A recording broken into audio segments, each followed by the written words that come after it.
दरम्यान ठाण्याच्या शहापूरजवळ असलेल्या समृद्धी महामार्गावरील पुलाला एक भलं मोठं भगदाड पडलंय। नुकतंच मे महिन्यामध्ये या पुलाचं बांधकाम झालं होतं, मात्र इतक्या कमी वेळामध्ये खड्डा पडल्यामुळे पुलाच्या बांधकामावर आता प्रश्नचिन्ह उपस्थित होतोय। दरम्यान निकृष्ट दर्जाच्या बांधकामामुळेच पुलाला खड्डा पडला असल्याचा आरोप ग्रामस्थांनी केलेला आहे आणि साम टीव्हीवर आपण याची ही एक्सक्लुझिव्ह दृश्य पाहतोय।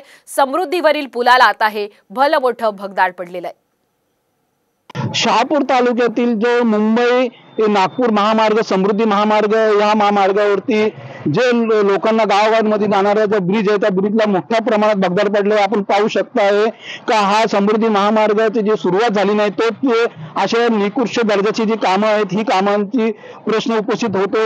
अशा पद्धतीने जर समृद्धी महामार्गावरती जर कामं केली असतील तर पुढे येणाऱ्या भविष्यात याचा घातक परिणाम होऊ शकतोय।